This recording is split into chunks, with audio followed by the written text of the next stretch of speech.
Assalamualaikum warahmatullahi wabarakatuh. Perkenalkan, nama saya Siti Riyatul Magfiro. Saya adalah mahasiswa PPG Angkatan Ketiga tahun 2023 Sultan Ageng Tirtayasa dengan nomor PPG 201800119557 dan NIM 22723179 Prodi Pendidikan Kimia. Hari ini tanggal 5 Maret tahun 2024 akan melaksanakan uji kinerja praktek pembelajaran PPG Angkatan Ketiga tahun 2023. Untuk lebih jelasnya saksikan video berikut ini. Terima kasih. Wassalamualaikum warahmatullahi wabarakatuh. Assalamualaikum warahmatullahi wabarakatuh. Waalaikumsalam warahmatullahi wabarakatuh. Gimana kabarnya hari ini? Alhamdulillah hari ini semuanya sehat, tidak ada yang sakit. Alhamdulillah ya. Di pagi hari ini kita masih bisa bertemu dalam pembelajaran ibu, yaitu pembelajaran apa? Pembelajaran IPA. Semuanya sudah rapi, bajunya sudah dimasukkan, yang belum dimasukkan tolong masukkan. Kalau sudah rapi, silakan satu orang dipimpin doa. seluruh tempat duduk pelajaran akan dimulai kita membaca doa. Bismillahirrahmanirrahim. Memberi salam. Assalamualaikum warahmatullahi wabarakatuh. Waalaikumsalam warahmatullahi wabarakatuh. Baiklah, hari ini atau ibu nggak bisa dulu ya.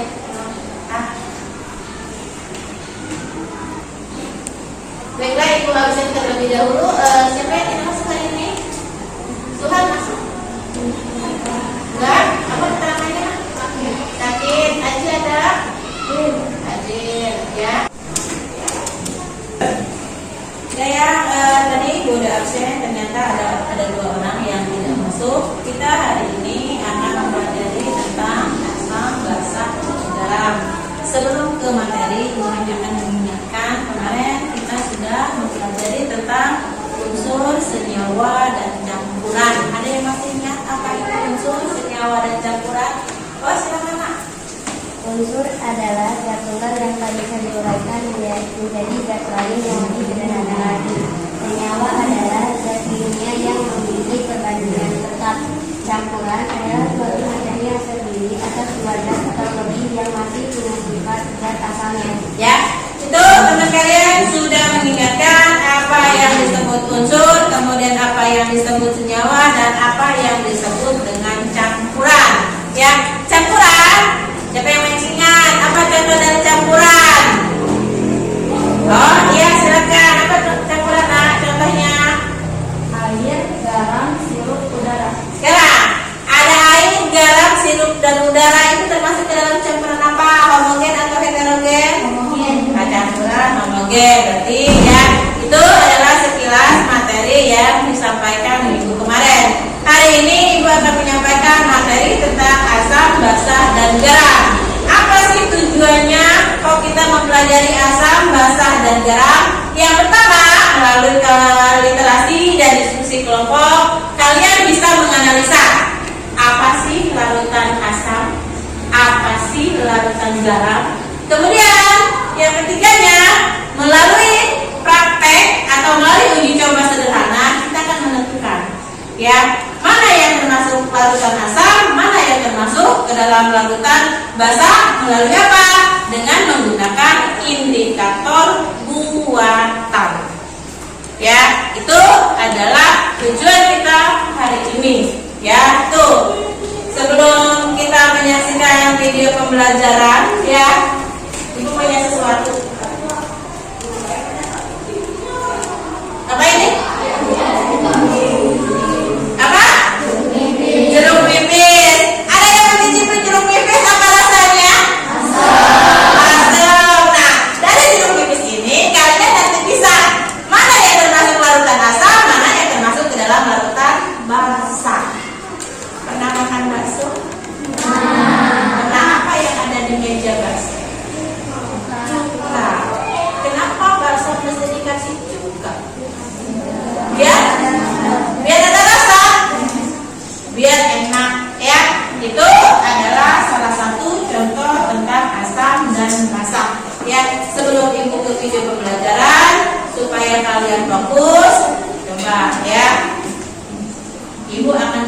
dengan explicating. Coba explicatingnya. Malam, pagi, malam, siang, pagi, malam. Sekali lagi ya, siang, malam. Enak, saksikan video pembelajaran berikut ini. Nah, sebelum ke video, Ibu punya gambar sesuatu. Gambar yang pertama ini. Rasanya. Ada yang rasa jeruk manis? Jeruk apa ini? Jeruk apa ini? Hah? Jeruk mandarin yang ini? Lihat dulu nak, jeruk apa ini? Ya, bukan jeruk pepes, ini namanya adalah jeruk namanya ini. Rasanya. Ada tomat yang rasanya manis. Tomat apa? Tomat apa? Yang merah. Ada tomat yang warna hijau? Ada. Ini apa? Rasanya? Asin. Ini. Yang ini? Asin. Dibaca, nah ini bener soda. Dan ini apa? Ini apa? Yang ini?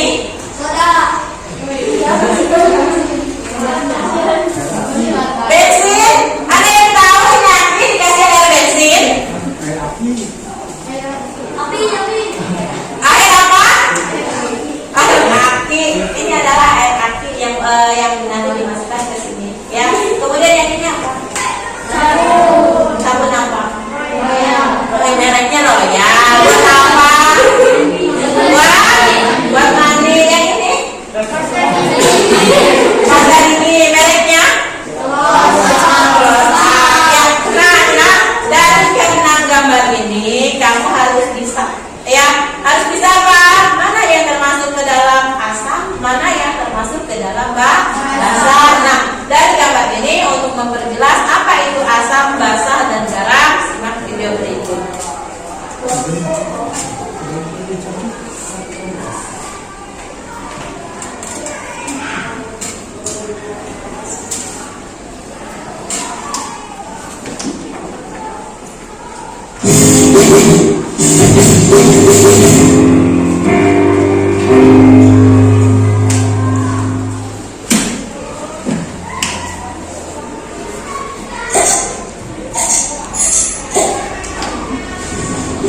Zat asam dan basa merupakan dua senyawa kimia yang sangat penting dalam kehidupan sehari-hari kita. Zat asam dan basa dimanfaatkan untuk pertanian, kesehatan, dan penelitian di laboratorium.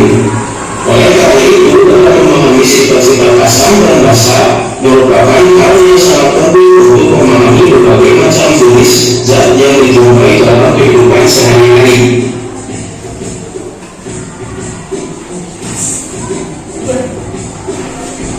Tentu kita telah mengenal zat asam dalam kehidupan sehari-hari. Asam banyak ditemukan dalam bahan dan sayuran, contohnya jeruk, lemon, dan tomat. Pada saat memasak di dapur, tentu mengenal salah satu bahan penambah rasa makanan, yaitu cuka dapur yang mengandung asam asetat. Aki pada kendaraan bermotor mengandung asam sulfat. Asam dalam lambung kita, yaitu asam klorida, berfungsi membantu proses pencernaan bahan makanan. Masih banyak contoh senyawa asam lainnya yang dikenal dalam kehidupan sehari-hari. Kita dapat menemukan zat baik dalam makanan, minuman, ataupun bahan pembersih di rumah. Dari beberapa contoh zat asam yang dijumpai dalam kehidupan sehari-hari, bagaimana cara kita mengidentifikasi zat asam? Berikut ini adalah ciri atau tanda dari zat asam. Yang pertama, rasanya asam, namun tidak boleh dicoba kecuali dalam makanan.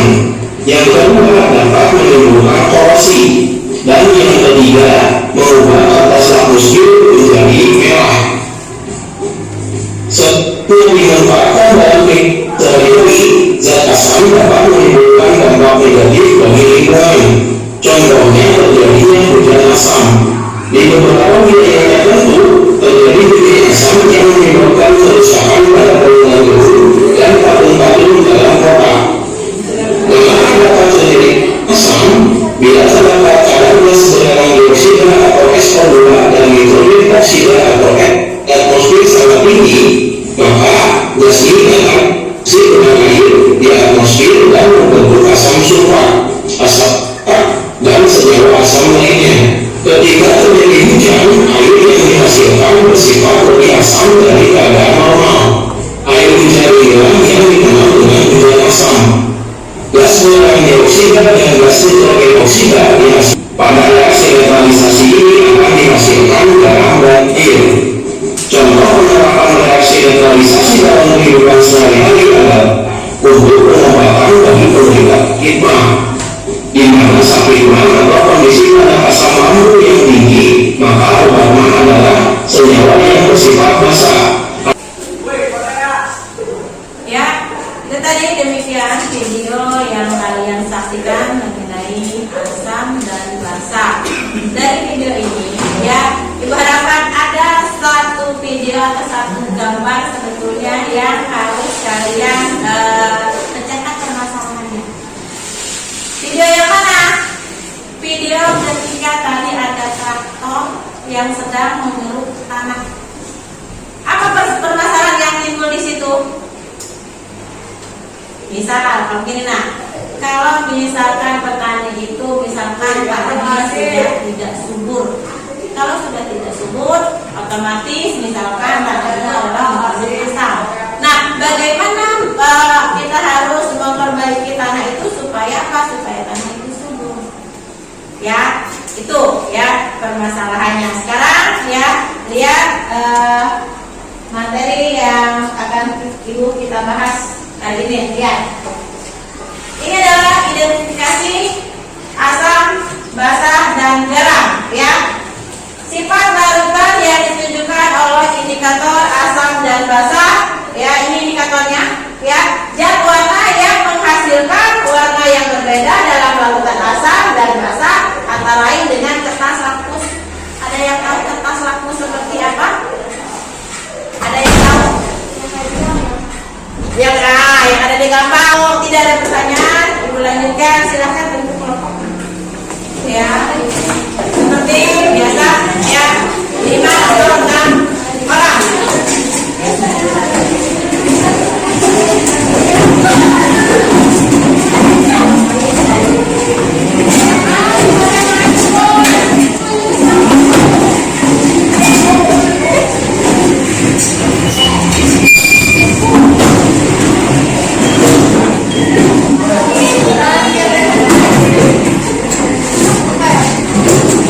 Kita akan melakukan bentuk sederhana ya, untuk menentukan apa? Untuk menentukan apakah larutan tersebut asam atau larutan tersebut adalah basa. Nanti Ibu berikan LKPD, kemudian Ibu jelaskan. Silahkan ambil masing-masing kelompok alat praktikumnya di belakang. Silahkan. Gimana? Beda-beda 5. Ambil 5 ya.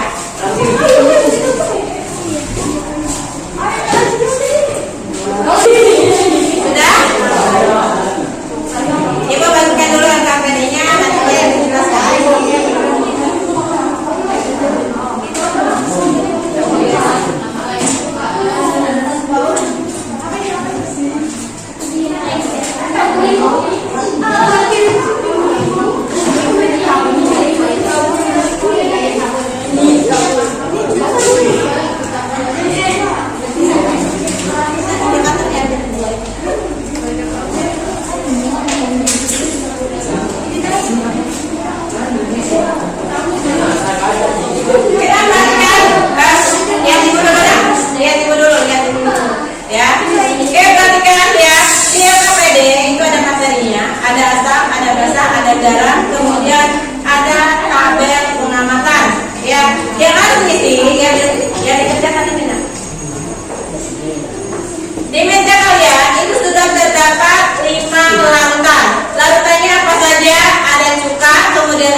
3 itu berarti indikatornya adalah asam kuat atau asamnya adalah tinggi. Ya, kemudian 3 sampai ke 7 biasanya asamnya lemah. Di atas indikator 8 sampai ke 14 itu adalah basah. Ya, kemudian mana yang netral? Yang netral indikatornya adalah indikator nanti 7 ke 8 ini warnanya. Ini adalah netral. Silakan sebelum melakukan. Ada pertanyaan? Ada pertanyaan? Gak, yang ini gantian ya. Nanti ke sana gantian di sini, ya? Bisa? Bisa. Ada pertanyaan? Ya, ada. Kertas lampunya ada asam, ada basah, ya, ada yang merah, ada yang biru, kemudian ada kertas pH-nya. Silakan lakukan percobaan, masukkan ke dalam larutan masing-masing.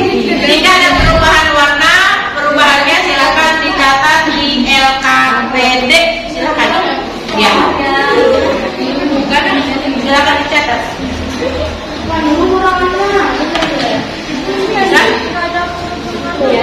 Ulang itu namanya semua.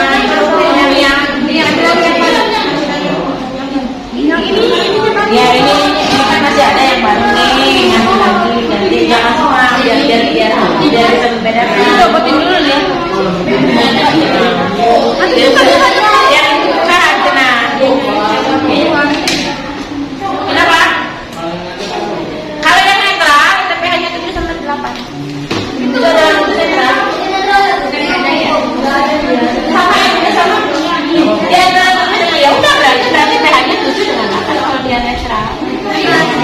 Tulis tadi nanti perubahan warnanya kalau nggak tulis dulu di belakang. Iya, pintar air mineral ya netral.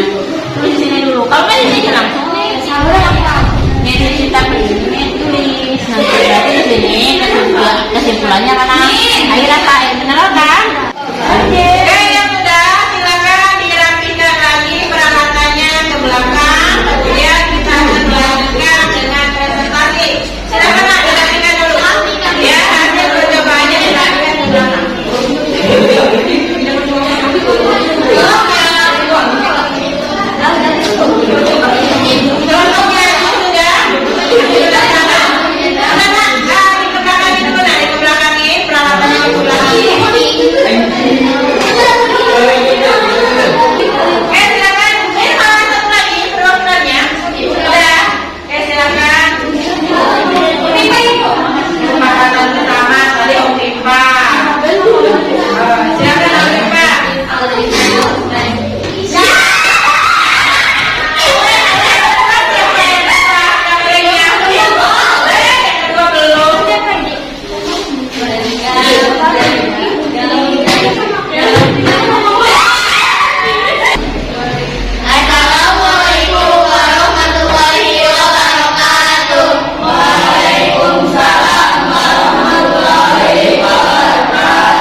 Dan yang tidak menjawab salam tidak masuk angin.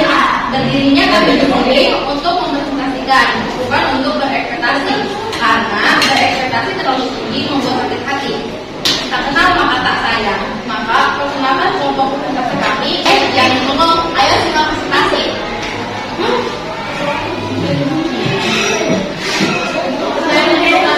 Apa yang terjadi ketika lampu merah dan biru dalam jawabannya adalah lampu merah akan merah terus sementara lampu biru akan berubah menjadi merah.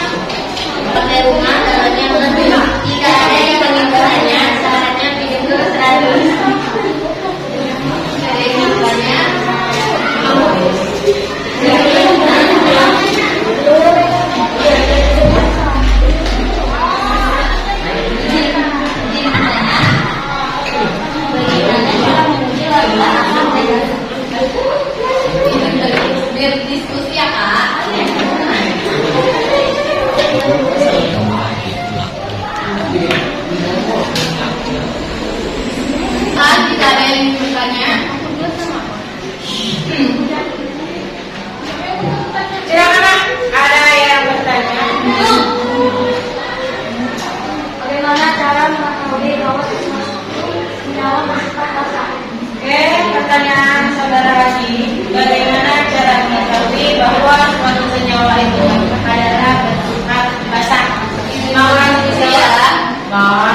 sini, ya.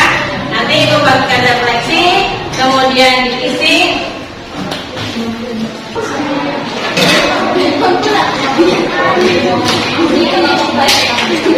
Ya, refleksi silakan diisi.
Dan coba perhatikan ya, ada yang masih belum dikumpulkan, Adi sedikit.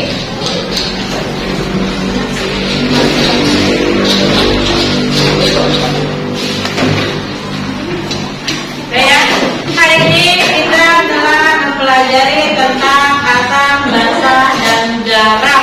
Ya, sebelum ibu tutup, ya, coba satu orang membacakan kesimpulan pembelajaran kita hari ini. Siapa yang bisa? Oke, silakan. Boleh di depan, boleh di situ, boleh di depan ini.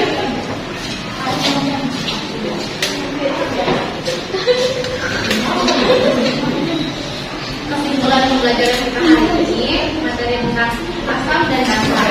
Asam adalah molekul atau ion yang dapat memberikan proton atau oksigen dan membuat ikatan kapalen dengan pasangan elektron.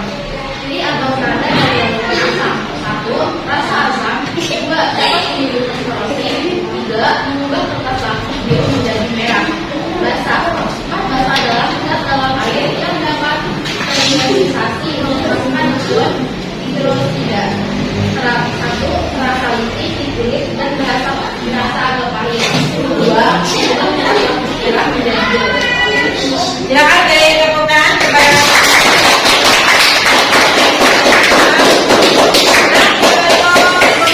yang teman kalian simpulkan itu mengenai asam. Ya, asam adalah molekul atau ion yang dapat memberikan proton atau yang dapat membuat ikatan kovalen dengan pasangan elektron. Tadi asam itu adalah H+. Ya, itu. Kemudian kalau basa adalah yang terdapat dalam air, biasanya dia terionisasi, adalah ionnya yang biasanya itu terkenal dengan ion OH-. Ya, itu adalah kesimpulan pembelajaran kita hari ini.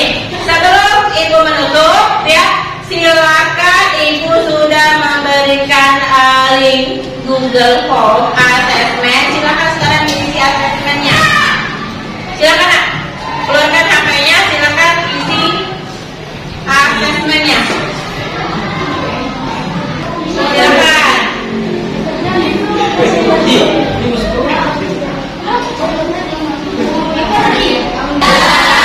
Ya, nah itu adalah assessment ibu untuk mata pelajaran asam, basa, dan jarak. Untuk materi besok, ibu akan menjelaskan tentang zat aditif. Ya, silakan nanti baca di rumah. Ya, apa itu yang termasuk ke dalam zat aditif. Sebelum itu ada pertanyaan? Ya. Paham? Yakin? Yakin. Ya, kalau sudah paham, sudah yakin, ya, mari kita bersama-sama mengucap hamdalah.